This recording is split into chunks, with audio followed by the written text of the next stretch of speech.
Assalamualaikum warahmatullahi wabarakatuh. Halo semuanya, selamat datang di podcast kelompok kami yaitu kelompok 3. Di sini saya Syifa Reski Gitani dan hari ini kita akan diskusi yang cukup serius teman-teman, tapi tetap seru banget kok nantinya. Yaitu tentang filsafat. Nah, filsafat ini mungkin dari kita berpikir bahwa filsafat itu merupakan mata kuliah yang bikin bingung banget, tapi tenang teman-teman, kita di sini akan membahas dan gimana tujuan kita hari ini agar kita bisa mengubah mindset kita bahwasanya filsafat itu bukan hanya akan membuat kita bingung terus-menerus, tapi bisa membuat kita terasa dekat dengan kehidupan kita sehari-hari. Mungkin perkenalan dulu teman-teman, di sini kami dari program studi administrasi publik, yang dimana di sini aku bareng-bareng 4 temanku. Yang pertama itu ada Neno, di sini ada Kiki, terus juga ada Mesa, dan juga ada Haris. Oke, mungkin kita langsung masuk aja nih teman-teman ke pembahasan yang pertama. Dan pertanyaan yang pertama ini aku mau nanyakan ke Kiki nih.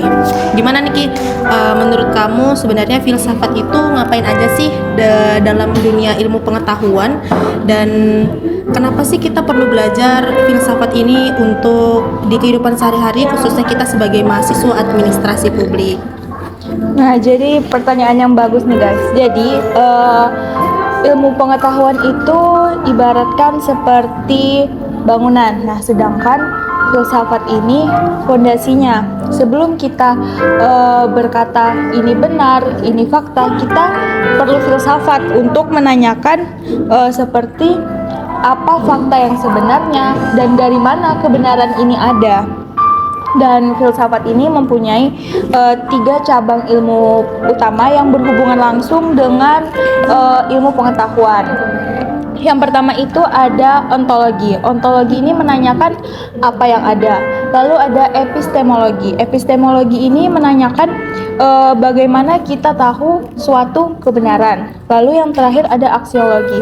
Apa nilai dan manfaatnya. Nah, sebagai kita nih mahasiswa administrasi publik yang nantinya suatu saat kita akan bekerja dan kita diminta untuk membuat suatu kebijakan, kita perlu banget nih 3 pertanyaan ini, karena sebelum kita membuat kebijakan kita perlu tahu kejadian ini beneran ada nggak, data-datanya ini bener apa enggak ya, lalu tujuan dari pembuatan kebijakan ini bagaimana sih gitu. Ya jujur ini statement pendapat yang bagus, dan kalau bisa dibilang, saya tambahkan ya, ini tuh filsafat tuh kayak kita belajar ngetir. Jadi kalau misalkan kita berkendara nih, kalau kita jadi penumpang, kita nggak tahu kenapa tiba-tiba laju, kenapa tiba-tiba rem. Tapi kalau kita jadi pengemudi, kita jadi pengendaranya, kita bisa mengetahui kenapa kita laju, kenapa kita pelan. Jadi intinya filsafat itu mengajarkan kita cara menyetir dalam dunia ilmu pengetahuan. Bener banget tuh Haris. Filsafat ini makanya semakin penting ya, karena filsafat mengajarkan kita untuk terus berpikir kritis. Kita harus selalu nanya nih, kita tidak berhenti di permukaan, apalagi nanti kalau misalnya kita sudah bekerja di di sektor publik. Jadi kita membuat keputusan itu tidak hanya untuk diri kita sendiri. Kita membuat keputusan yang menyangkut banyak orang gitu. Oke, menarik banget ya teman-teman. Mungkin dari pembahasan kita kali ini sampai di sini kita bisa membuat kesimpulan bahwasanya filsafat ini bukan cuma teori yang abstrak teman-teman, tapi juga ada fungsinya, ada fungsi nyatanya dalam kehidupan kita sehari-hari, khususnya kita sebagai mahasiswa dari program studi administrasi publik. Aku juga mention teman-teman tadi soal kebenaran. Aku mau nanya nih teman-teman, kalau soal kebenaran, gimana sih sebenarnya proses manusia itu bisa menemukan dari kebenaran ini? Mungkin dari Haris bisa dijelaskan? Dan jadi menemukan kebenaran itu bukan kayak kita cuma nemu dompet di jalan. Jadi kalau kita belajar filsafat tuh, itu ada proses panjang melalui pengamatan, ada lapisannya juga, sama kadang kalau kita belajar tuh bikin frustasi juga. Nah, dalam filsafat itu ada 3 metode utama. Yang pertama metode rasional, yang dimana dalam metode ini kita menggunakan akal dan pikiran kita, apakah ini benar atau salah. Metode kedua ada empiris, yang dimana kita tidak hanya memakai logika, tapi kita harus mengalami langsung. Dan terakhir, metode gabungan, ya dimana ini nggak cuma kita pikirkan, nggak cuma kita pakai logika, nggak cuma kita amati, tapi kita juga uji nih, kita teliti gimana sebenarnya masalah yang sebenarnya terjadi ini. Nah, kalau mau pakai contoh, sebagai mahasiswa administrasi publik nih ya, kita kan mahasiswa administrasi publik. Ini contohnya gini, bayangan ada isu, apakah ada program bansos di daerah kita. Nah, untuk menemukan kebenarannya, prosesnya itu pertama kita pengamatan langsung, kita lihat kondisi masyarakat itu kayak apa. Kemudian kita kumpulkan data. Yang pertama kita cari tahu berapa anggaran yang dikeluarkan, berapa penilaian manfaat dari warga tersebut, kemudian apakah mereka itu masih terbantu, apakah penghasilan mereka membaik, apakah kualitas hidup mereka juga membaik. Dan dari situ kita bisa membuat kesimpulan apakah program tersebut tepat atau kurang gitu. Haris, tapi kan itu ada masalahnya. Terkadang data tuh bisa dimanipulasi dan sudut pandang kita itu bisa bias. Itu gimana? Nah, jadi filsafat itu nggak mungkin berhenti cuma di situ. Ada namanya teori falsifikasi yang dikeluarkan oleh Karl Popper, di mana Popper mengatakan bahwa kebenaran ilmiah itu harus bisa diuji dan juga bisa disanggah. Jadi kalau misalkan kita ada fakta nih, ada sebuah fenomena, kalau kita cuma percaya itu namanya dogma, bukan ilmu pengetahuan. Jadi dalam administrasi publik ini kita harus terbuka sama kritik dan evaluasi. Jadi kalau kita sudah mengujinya, terus kita kritik kan kita bisa sanggah kalau ada yang kesalahan, itu bahan namanya pengelolaan publik yang jujur dan bertanggung jawab. Oke, pembahasannya memang cukup berat ya teman-teman, dan Haris juga tadi sudah mencontohkan istilah-istilah yang diumpamakan tuh menggunakan kejadian-kejadian yang dekat lah dengan kehidupan kita sehari-hari. Dan kita udah ngomongin juga soal kebenaran ini dari sisi ilmu pengetahuan teman-teman. Tapi gimana sih dengan diri kita sendiri gitu loh? Bagaimana kita sebagai individu itu mengidentifikasi realitas dalam kehidupan kita? Mungkin aku mau menanyakan ini ke Neno, silakan. Ini topik favorit saya nih. Jadi pertanyaannya adalah bagaimana kita mengetahui hal yang kita alami itu nyata. Nah, ini sebenarnya pertanyaan yang sudah sering kali diguliti sejak dulu oleh para filsuf. Descartes pernah berkata suatu perkataan yang terkenal, yaitu cogito ergo sum, yang artinya aku berpikir maka aku ada. Nah, ini sebenarnya titik awal yang menarik nih. Jika bahkan ketika kita sedang meragukan segalanya, kita tuh tahu bahwa itu salah satu hal yang nyata kan, kita meragukan. Berarti itu artinya kita sedang berpikir juga. Ketika kita berpikir, berarti itu artinya kita ada. Tapi realitas dalam hidup kita tuh lebih dari sekedar ada secara fisik. Realitas hidup itu dibentuk oleh pengalaman, lingkungan sosial, dan kepercayaan kita. Contoh sederhana nih, ada dua orang yang mengalami satu kasus yang sama. Misalnya dalam kemacetan, ada satu orang ini merasa bahwa kemacetan tersebut akan membuat dia frustasi dan pusing. Sedangkan satu orang lain akan merasa bahwa justru kemacetan tersebut itu membuatnya tenang dan dia dapat waktu untuk mendengarkan podcast, musik, dan juga justru melatih kesabarannya dia.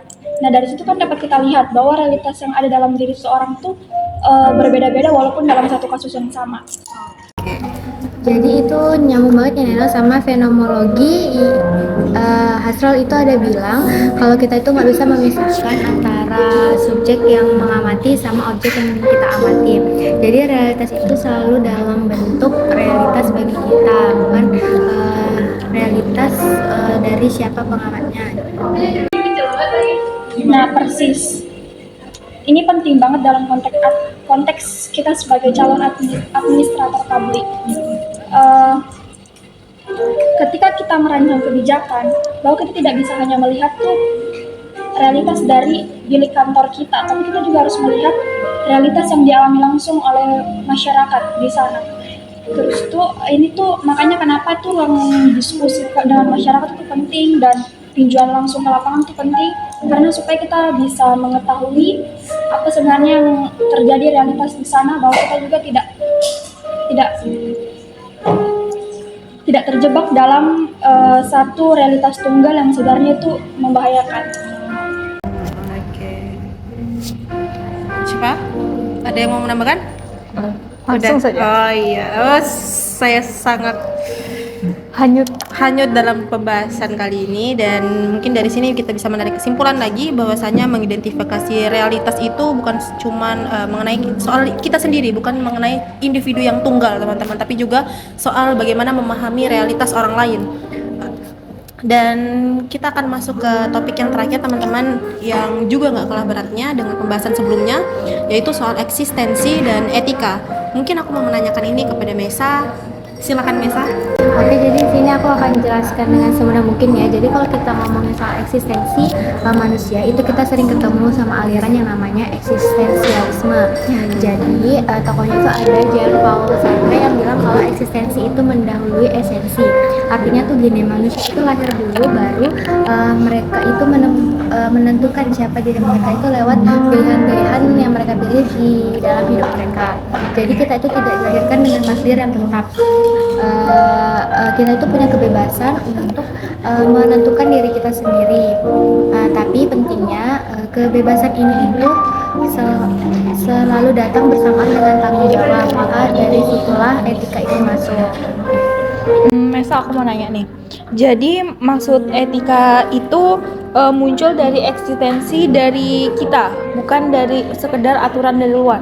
Nah, betul banget Kiki. Jadi etika yang sejati itu bukan cuma soal kita ikut aturan biar kita nggak kena sanksi, tapi ini etika itu tumbuh dari kesadaran bahwa kita itu hidup bersama-sama dengan orang lain. Dan pilihan kita itu berdampak kepada orang lain juga. Sartre bilang kita tidak hanya bertanggung jawab kepada diri kita sendiri, tapi kepada pilihan kita juga.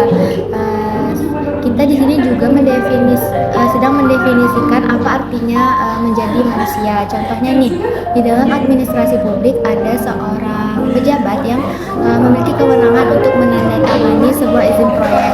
Mungkin secara hukum itu semua udah terpenuhi, tapi secara etika dia perlu bertanya nih, apakah proyek itu bermanfaat untuk masyarakat atau malah merugikan masyarakat dan lingkungan sekitar. Nah, pertanyaan-pertanyaan itu muncul kalau seseorang itu punya kesadaran eksistensial. Jadi sadar bahwa ia itu adalah manusia yang bertanggung jawab, bukan sekadar mesin yang birokrasinya itu menjalankan prosedur saja. Oke teman-teman, sangat informatif sekali ya. Dan kita sudah membahas 4 topik besar tadi, yang mungkin di sesi yang terakhir ini teman-teman, aku mau minta dari teman-teman sekalian untuk memberikan closing statement lah teman-teman, untuk bagaimana kita menyimpulkan dari pembahasan kita dari awal sampai terakhir. Mungkin aku mau minta pertama dari Kiki, silakan. Jadi menurut aku, filsafat itu adalah fondasi dari semua ilmu pengetahuan, karena tanpa filsafat kita hanya dapat mengetahui fakta tanpa tahu makna dari fakta itu apa. Betul. Mungkin selanjutnya bisa dari Haris. Jadi kalau misalkan ada fenomena itu kita jangan cuma terima, tapi kita tarik kebenarannya, temukan dan menemukan kebenaran itu kita harus melakukan pengamatan sama penilaiannya, dan juga kalau ya pemikiran dan lain sebagainya. Mungkin nih di Neno, bagaimana menurut Neno? Itu realitas kita tuh dibentuk oleh cara kita memandang dunia. Oleh karena itu kita tuh harus punya perspektif yang luas supaya kita tuh bisa memahami realitas orang lain juga. Silakan Mesa. Kalau menurut aku, eksistensi kita itu menuntut etika. Jadi karena setiap pilihan yang kita buat itu berdampak untuk kita dan orang-orang di sekitar kita. Oke. Itu tadi mungkin closing statement dari teman-teman sekalian, dan kalau dari saya sebagai host di sini, mungkin saya bisa menyimpulkan bahwa filsafat itu bukan hanya cuma sekedar teori abstrak teman-teman, tapi dan juga bukan menemukan jawaban yang final, tapi bagaimana kita melatih cara berpikir kita agar kita bisa berpikir lebih dalam, kemudian lebih jujur dan lebih bertanggung jawab nanti untuk bekal kita di masa depan. Nah guys, selesai sudah diskusi kita pada hari ini. Semoga apa yang kita sudah bahas tadi bisa bermanfaat untuk kita semua, dan terima kasih kami ucapkan karena sudah mendengarkan podcast dari kelompok kami. Sekian dari kami. Wassalamualaikum warahmatullahi wabarakatuh. Dadah semuanya.